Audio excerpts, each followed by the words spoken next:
দেশের জনগণ ওনার থেকে বিশেষ করে ছাত্র সমাজ, আমরা অভিভাবকবৃন্দ, আমরা আরও ভালো কিছু চাই, ওনার আরও কঠিন পদক্ষেপ চাই এবং সুন্দর ব্যবস্থাপনা চাই। কিন্তু যারা লেখাপড়া ঠিকমতো করে না, পড়ার টেবিলে বসে না, তারা তো এগুলো করবে যে আমাদেরকে অটো পাস দাও, আমাদেরকে সহজ করে দাও প্রচুর।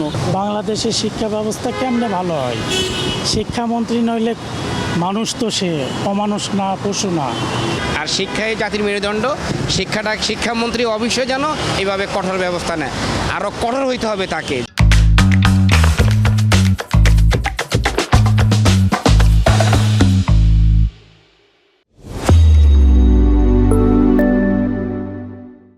না, কঠোর বলতে শিক্ষামন্ত্রী ভালো, উনি শিক্ষিত, মার্জিত, ভদ্র এবং উনি শিক্ষার ব্যাপারে আগেও কাজ করছে, এখনও কাজ করতেছে। কিন্তু যারা লেখাপড়া ঠিকমতো করে না, পড়ার টেবিলে বসে না, তারা তো এগুলো করবে যে আমাদেরকে অটো পাস দাও, আমাদেরকে সহজ করে দাও প্রচুর। কিন্তু উনি যেটা সিদ্ধান্ত নিচ্ছে যে নকল করা যাবে না, এটাই সঠিক। এবং উনি থাকলে, ওনাকে রাখলে ভবিষ্যতে আরও ভালো হবে, শিক্ষার উন্নয়ন হবে, বাচ্চাদের জন্য ভালো হবে। জি, আসলে এহসানুল হক মিলন সাহেব সম্ভবত শিক্ষামন্ত্রী, জি যদি ভুল না করি, তো ওনাকে এক সময় অনেক পছন্দ করতাম, দেশের জনগণ পছন্দ করত ওনার কার্যক্রম। তো এই বছর মন্ত্রী হওয়ার পরে যেটা আমরা দেখতেছি, আপনাদের নিউজের মাধ্যমে দেখতেছি, জনগণের মোবাইলে, ফেসবুকে যা দেখতেছি, কার্যক্রমে জনগণ সন্তুষ্ট না। ওনাকে আরও সুন্দর ভূমিকা রাখতে হবে। দেশের জনগণ ওনার থেকে বিশেষ করে ছাত্র সমাজ, আমরা অভিভাবকবৃন্দ, আমরা আরও ভালো কিছু চাই, ওনার আরও কঠিন পদক্ষেপ চাই এবং সুন্দর ব্যবস্থাপনা চাই। মন্ত্রী অবশ্যই কঠোর হইতে হবে এবং শিক্ষাটা যেন কোনোভাবে ধ্বংস না হয়।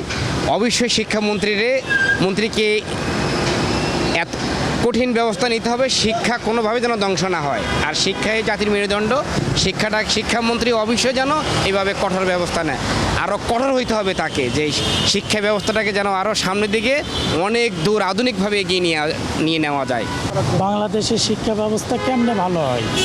শিক্ষামন্ত্রী নইলে মানুষ তো সে অমানুষ না, পশু না। ওর মুখ থেকে একটা গতানুগতিক পারিবারিক কথা বের হয়ে গেছে, যে কথার উপর বিক্রি করে ছেলে মেয়ে এমন অবস্থা, মনে হচ্ছে না যারা মাঠে নামছে তাদের মধ্যে কোনো শিক্ষা আছে।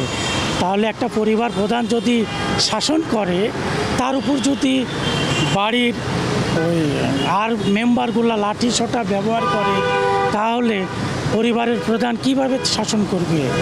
এটা আমি মনে করি, আমি সাধুবাদ জানাই বর্তমান, কিন্তু এটাকে যদি সুন্দরভাবে সবাই মিলিত হয়ে করতে দেয়, আমি তো মনে করি না যে বাংলাদেশের ছাত্রছাত্রী রেসপেক্ট আছে।